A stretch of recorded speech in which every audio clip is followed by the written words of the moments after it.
લક્ષ્ય ન્યૂઝ, એક નજર, એક લક્ષ્ય।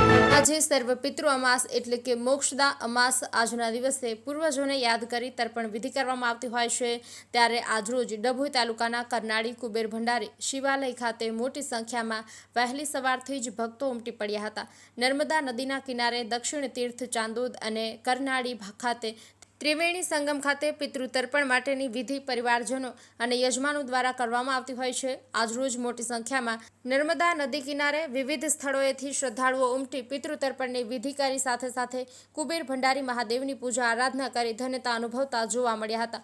મોડી રાત્રે 12 કલાકે ડભોઈના ધારાસભ્ય અને કુબેર ભંડારીના ટ્રસ્ટી શૈલેષભાઈ મહેતા કપાટ ખોલી ભક્તોને દર્શન કરાવ્યા હતા। આજની અમાસનું મહત્વ સનાતન ધર્મમાં ખૂબ આગવું છે। આજે ભાદરવા વદ અમાસ એટલે કે સર્વ પિતૃ અમાસ, જેને મોક્ષદા અમાસ પણ કહેવામાં આવે છે।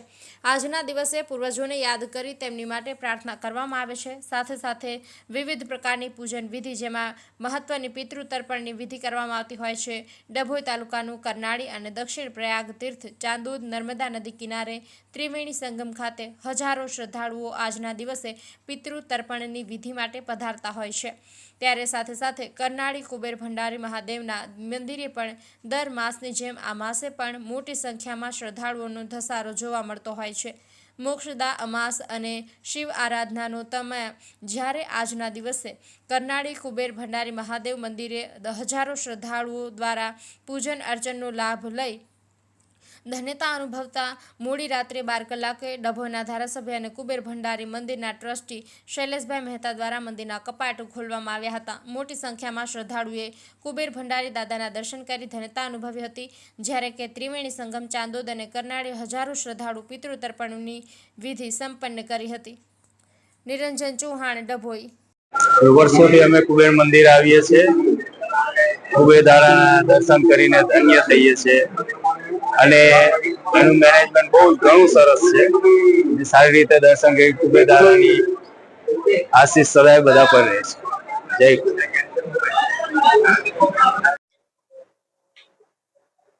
જય અમાસની શરૂઆત અને રાત્રે 12 વાગે મધરાતે કુબેર દાદાના કપાટ ખોલીને લોકોને દર્શન માટે ખુલ્લા મૂક્યા છે। અમાસનું અનેરું મહત્વ છે અને એવું કહેવાય છે કે અમાસના દિવસે તમે કોઈનું જમો તો જે જમાડનાર હોય એને તમારું પુણ્ય આખા મહિનાનું મળે છે।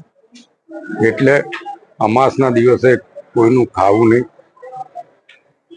અમાસના દિવસે બને ત્યાં સુધી લોકોને જમાડવા, આવું શાસ્ત્રોમાં કીધેલું છે। હું કુબેર દાદાને પ્રાર્થના કરું છું કે ડભોઈ વિધાનસભાના તમામ નાગરિકો ઉપર કુબેર દાદાની કૃપા વરસતી રહે અને જે કોઈ ભક્તો અમાસના દિવસે માનતા માનીને કુબેરના દર્શને આવતા હોય એ તમામની મનોકામના કુબેર દાદા પૂર્ણ કરે। જય કુબેર।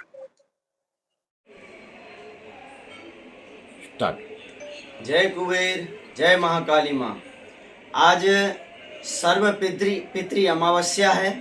भाद्रपद का यह अमावस्या विशेषकर अपने पितरों के निमित्त से यह अमावस्या विशेष होता है। आप सभी भक्तों से निवेदन है कि किसी भी संगम के ऊपर हो या नदी में हो जहाँ पर श्राद्ध किया जाता है, आज के दिन अगर हम पितरों के नाम से जो हमारे माता पिता गुजर गए हैं, देवलोक हो गए हैं, उनके नाम से जल प्रवाह और दान इत्यादि करते हैं तो कहा जाता है कि उन तक वो दान, वो जो पुण्य है हम सब के जीवन में बहुत ही अच्छा शुभ लाभ लेकर के आता है। आज अमावस्या का दिन है। आज जैसे कि आप सब लोग जानते हैं, कुबेरेश्वर महादेव मंदिर में बहुत ही दूर दूर से श्रद्धालु जन आए हैं। बरसात भी है, तब भी भक्तों की जो ये श्रद्धा है वो कभी कम नहीं हो रही है। जैसे अटूट श्रद्धा के साथ में भक्तजन सभी लोग कुबेर दादा का जयकारा लगाते हुए कुबेर दादा से अपना आशीर्वाद प्राप्त कर रहे हैं। साथ में महाकाली माँ का दर्शन करके अपना जीवन को जो भी उनके जो मनोरथ है उसको पूर्ण कर रहे हैं। कहा जाता है कि यहाँ पर जब कुबेर जी आए तपस्या करने के लिए। तो उनके मन में जो एक डर था रावण के द्वारा, रावण आकर के यहाँ पर उनको यहाँ पर भी मारेगा, इसके लिए उन्होंने महाकाली माँ का आवाहन किया, जिसमें महाकाली माँ ने संरक्षण दे करके कुबेर जी ने इस जगह के ऊपर तपस्या किया और कुबेर भंडारी के रूप में आज के ही दिन यानी अमावस्या के दिन उनको कुबेर भंडारी के रूप में आशीर्वाद मिला था।